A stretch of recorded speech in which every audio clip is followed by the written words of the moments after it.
এমন দাদাও হয় আজকাল। এই অর্ডারটা পাওয়ার পর আমার ঠিক এই কথাটাই মাথায় এসেছিল। বিপ্তেশদা রাখির 1 সপ্তাহ আগে আমাকে হঠাৎ করে মেসেজ করে বলে 2টো ব্রেসলেট বানিয়ে দিতে হবে তার বোনদের জন্য। রিজিনারার ব্রেসলেট কালেকশানের গ্রিন এবং হোয়াইটের উপরে যে ব্রেসলেটের কালেকশান আছে সেখান থেকে উনি অর্ডারটা দিয়েছিলেন। আমাকে বলেছিলেন একটা ব্রেসলেট গোলাপি রঙের ফুল এবং আর একটা ব্রেসলেট যেন লাল রঙের ফুলের উপরে করি। আমি ওনাকে বলেছিলাম পেটালসের উপর না করে যদি একটা নতুন ফুল দিয়ে করি।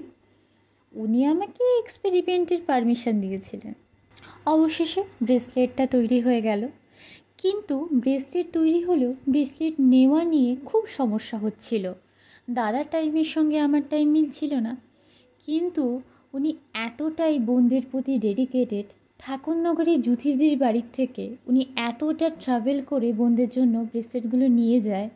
আমি সত্যি এতটা অবাক হয়েছি দাদাকে দেখে।